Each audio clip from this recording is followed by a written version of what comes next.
में अनुभव हो रहा होगा। अतीत में जो महापुरुष हुए हैं, उनके जीवन चरित्र को क्रियात्मक और दृश्यात्मक दर्शाने के लिए 5 प्रकार के संस्कारों का आरोपण करते हुए मानवीय चेतना पर नैतिकता, धार्मिकता, सामाजिकता को प्रदर्शित करने का एक प्रयास, जिसे जैन दर्शन में पंच कल्याणक कहा गया है। और पंच कल्याणक में सबसे पहले नंबर पर गर्भ कल्याणक की आराधना होती है। तो जैन दर्शन की सबसे बड़ी विशेषता है कि जियो और जीने दो का जो संदेश है, वो जन्म लेने के बाद ही जीने की शिक्षा नहीं देता है, उसे गर्भ में रह करके भी उसकी सुरक्षा का उत्तरदायित्व अपने जीवन में स्वीकारता है। इसलिए पहले नंबर पर गर्भ कल्याणक महोत्सव है। और आज अपन भारतीय संस्कृति में देखते हैं तो पाश्चात्य संस्कृति का अनुकरण करते हुए भ्रूण हत्या सबसे ज्यादा बढ़ी है। जब इंसान को मारने के लिए प्रेरित हो जाता है तो फिर जानवरों को मारने में संकोच नहीं करता, पर्यावरण को मिटाने में संकोच नहीं करता। इसलिए सबसे पहले नंबर पर उसको बता दिया गया, भैया इंसान हो तो अपनी निजी स्वार्थ के पीछे कभी भी भ्रूण में रहने वाले जीवों की भी हत्या नहीं करना, जिसको गर्भ कल्याणक महोत्सव के रूप में मनाया जाएगा। जो प्रकट नहीं है उसकी सुरक्षा, उसकी शिक्षा और उसका भविष्य उज्जवल कैसे हो, एक दृश्यात्मक कृत्य होगा। क्योंकि लोग सुभद्रा का उदाहरण तो सुनते हैं, अभिमन्यु हुआ था और गर्भ में रह करके चक्रव्यूह में प्रवेश की कला सुन लिया था, निकलने की कला में माता सो गई थी। इसका मतलब यह होता है कि संस्कार गर्भ में रह करके मानवीय चेतना पर पड़ जाते हैं। इसलिए पहले गर्भ कल्याणक है।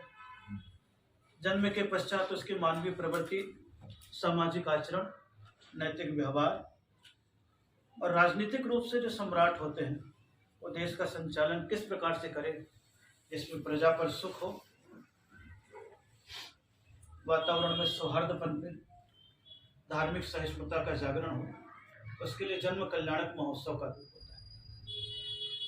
तीसरे नंबर पर तब कल्याणक होता है कि इंसान संसार की प्रवृत्ति को पूरा करके या उसके पहले भी अपने जीवन में संन्यास को धारण करे, ताकि समाज का उत्थान तो गृहस्थ जीवन में रह के करे और अपना उत्थान सन्यासी बन करके करे।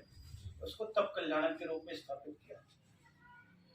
उसके उपरांत ज्ञान कल्याणक के, जब साधना बढ़ती चली जाती है तो दिव्य ज्ञान का प्रकाश होता है, जिसके माध्यम से संपूर्ण सृष्टि को दिव्य ध्वनि के माध्यम से संदेश दिया जाता है, जिसे जैन दर्शन में ज्ञान कल्याणक कहा गया। और जब अंतिम उम्र का अंतिम क्षण आता है तो संसार में रहने वाला इंसान तो शमशान तक पहुंच जाता है, लेकिन भगवत्ता को जो उपलब्ध हो जाते वो शमशान नहीं पहुंचते, सीधे निर्वाण को पहुंचते, अदृश्य में विलीन हो जाते हैं। जो ज्योति में ज्योति विलीन होती है, सब व्यावहारिक धार्मिक शब्द हैं। तो ये 5 कल्याणकों के माध्यम से सामाजिक, व्यावहारिक, राजनीतिक, धार्मिक,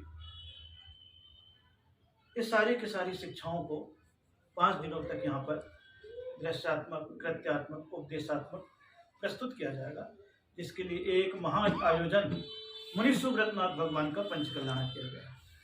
क्योंकि जैनियों में 24 तीर्थंकर माने जाते हैं और 24 तीर्थंकर में 20वें नंबर के तीर्थंकर मुनि सुब्रतनाथ भगवान।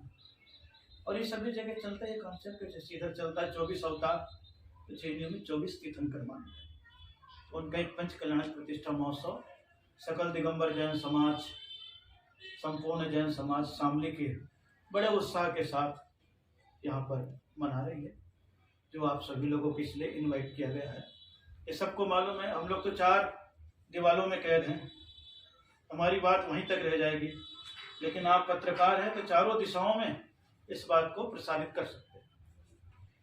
तो चारों दिशाओं में प्रसारित करने के लिए आपके मन में कोई इसके प्रति जिज्ञासा या जो भी हो, एक चर्चा थोड़ी हो जाएगी तो आपको भी कुछ नई बात मिल जाएगी। महाराज जी ने बड़े बड़े आयोजन करती है समाज में, अगर इसमें से कुछ पैसे का सामाजिक कार्य में भी अगर खर्च किया जाता तो उसके लिए क्या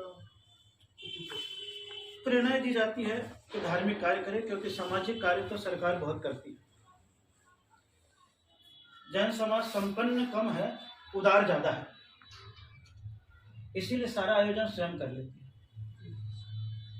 संपन्नता की दृष्टि से देखेंगे तो अन्य समाज में संपन्नता की कोई भी कमी नहीं, लेकिन जैन समाज की सबसे बड़ी विशेषता है कुछ निर्व्यसनता है और कुछ उदारता होने से धार्मिक कार्य स्वयं करते हैं, और धार्मिक कार्य के साथ इनको प्रेरणा भी दी जाती है कि शिक्षा और चिकित्सा के क्षेत्र में आगे बढ़े। तो धीरे धीरे समाज अपनी चेतना को जागृत कर रही है। अब समय आएगा तो आप लोगों को संभवतः आगे सोचना हो सकती है कि जैसे अभी मैंने पंचकल्याण के कराया था उत्तर प्रदेश में ही मुरादनगर में, तो एक विशाल विकलांग हॉस्पिटल बनाया, पुनर्वास केंद्र। आज उस विकलांग हॉस्पिटल में 6000 लोगों को अंग दिया जा चुका है, करीब 80,000 लोगों का इलाज सहज रूप से हो चुका है, 250 लोगों को वहीं पर विकलांगों को रोजगार भी दिलाया गया, और अब मुरादनगर जीवन आशा नाम से हॉस्पिटल बनाया गया है। 16 डॉक्टरों की टीम वहां पर रहती है और निःशुल्क किया जाता है। सरकार भी वहाँ के डॉक्टरों को ले जाकर के अपने अपने जगह कैंप लगाती है। अभी हिमाचल में भी लगाया, MP में भी लगाया। अनुराग ठाकुर जी तो स्वयं ही वहाँ की टीम को ले गए। 20 राज्यों के मरीज वहाँ पर आ चुके हैं। इस प्रकार की क्रिया सेवा के रूप में जन समाज भी कर रही है। अब वही 20 मई के बाद उनको फिर प्रेरणा देखा है तो अब कैंसर हॉस्पिटल का निर्माण हो जाएगा। 20 मई को संभवतः उसका उद्घाटन कर दिया जाएगा। तो जहाँ समाज में जाते हैं और समाज सक्षम होती है और सब लोगों का सहयोग होता है तो फिर वैसे श्रेष्ठ कार्य भी करते हैं। तो धार्मिक कार्य भी करते हैं, शैक्षणिक कार्य भी करते हैं, चिकित्सीय कार्य भी करते हैं। क्योंकि संस्कृति को सुरक्षित रखना है तो तीनों चीजें चाहिए, शिक्षा, सेवा और संस्कृति। तीनों धर्मावलंबी, सभी धर्मावलंबी इन 3 चीजों को स्वीकार कर लें तो अज्ञानता भी भागेगी, निरोगता भी छाएगी और संस्कृति के माध्यम से आपसी सौहार्द का भी जागरण होता है। इसलिए जन समाज को प्रेरित तो किया जा रहा है, बाकी जन समाज सुनी रही है। यहाँ के लिए क्या देखिए, अर्थ अंधा होता है। जब धन कमाने की प्रवृत्ति जागृत हो जाती है तो फिर डॉक्टर हो या माता पिता हो, वो सोचते इतना वजन को कौन पाले, एक बच्चे को पालने में इतना खर्चा है, 2-3 हो जाएंगे तो क्या हो गया, और कदाचित लड़की हो गई है तो फिर क्या होगा। तो सामाजिक प्रवृत्तियां ऐसे पनप गई है। तो माता पिता कसाई के समान हो गए, अपने ही बच्चों को मरवाने के लिए कत्ल खाने तक ले जा रहे हैं डॉक्टरों के पास। चंद चांदी के टुकड़ों पर ये कार्य हो रहा है।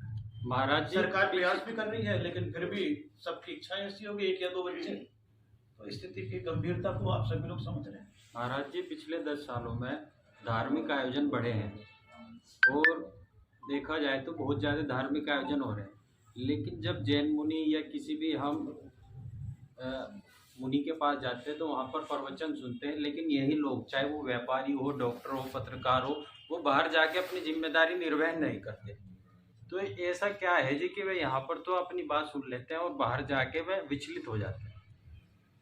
उनको जीना समाज में है, धर्म में नहीं, इसलिए सामाजिक प्रवृत्ति को जल्दी स्वीकार कर लेते हैं। लेकिन कुछ लोग ऐसे भी होते हैं जो अपने जीवन को परिवर्तित करते हैं। अब स्कूल में 50 बच्चे और 50 तो टॉपर नहीं हो सकते, लेकिन फिर भी 1-2 भी निकल गए तो वो भी कहीं ना कहीं सामाजिक उत्तरदायित्व का निर्वाह करते हैं और धर्म को, नैतिकता को, सामाजिकता को, सेवा को आगे बढ़ाते बढ़ाते। रही बात धार्मिक आयोजनों की, तो स्वाभाविक रूप से धार्मिक आयोजन सदैव होते आ रहे हैं, लेकिन अब मीडिया ऐसा माध्यम हो गया है, थोड़ा सा उसकी जानकारी जरूरत से ज़्यादा मिल जाती है। ऐसा आती है तो इस प्रकार की दुर्घटनाएं घट जाती हैं। धार्मिक क्रियाओं में लोगों का उत्साह होता है, जैसे कुंभ में भी भगदड़ मच गई, यहाँ पर भी अतिरेक रूप में ऊपर चले गए। इधर बांसबल्ली गिरी, उधर जनता गिरी, तो अति उत्साह में थोड़ी सी असावधानी, इस प्रकार की दुर्घटना। तो आगामी कार्यक्रम के लिए भी यहाँ के समाज को इस संबंध में कहा पूर्ण गया रूपेण सूचित कर दिया गया है और इस प्रकार का कोई इतना कार्य भी नहीं है इसमें। गुरुजी, थोड़ी आगजनी की रहती है तो पंडाल की व्यवस्था है, बाकी मार्ग। गुरुजी, आज का जो बच्चा है, युवा है, वो गलत संगति की ओर बढ़ रहा है। माँ बाप से कहता है कि मैं शिक्षण संस्थान में जा रहा हूँ, पढ़ने जा रहा हूँ, लेकिन स्पा सेंटर आज पूरे उत्तर प्रदेश के अलग अलग राज्यों में भी खुल चुके हैं। तो आप इस पर क्या संदेश देना चाहते हैं जो युवा रास्ता भटक रहे हैं? देखिए, युवाओं को रास्ता भटकाने में कारण बाहर की शिक्षा तो थोड़ी है ही है, लेकिन उम्र से पहले अनावश्यक वस्तुएं का उपयोग, जिसका उपयोग आप भी कर रहे हैं, लेकिन ये धार्मिकता में और वस्तुस्थिति के प्रचार में भी कर रहे हैं। आप सोचिए नई नई कोपल कली को जो चीज उम्र के बाद समझनी चाहिए, जाननी चाहिए, देखनी चाहिए, समय से पहले अगर घर में बैठे बैठे देखने मिल जाए तो उनके कोमल मन पर कौन सा प्रभाव पड़ेगा। आज उनके भीतर दुराचार की प्रवृत्ति, कामुकता की प्रवृत्ति, आधुनिकता की प्रवृत्ति और व्यसन की प्रवृत्ति इसके कारण से ज्यादा आ गई। सेलिब्रिटीज लोग जब इन चीज का उपयोग करते तो देख करके अपने आप के स्टेटस सिंबल समझ करके आगे बढ़ते। माता पिता इसलिए अधिकार नहीं जमा सकते कि कानून ऐसा सहयोगी बन गया है 18 साल के बाद कि उनके दुष्प्रवृत्तियों पर अंकुश लगाना भी भारी पड़ गया है। माता पिता को पीछे ढकेल दिया गया है, उस कानून को आगे बढ़ा दिया गया है।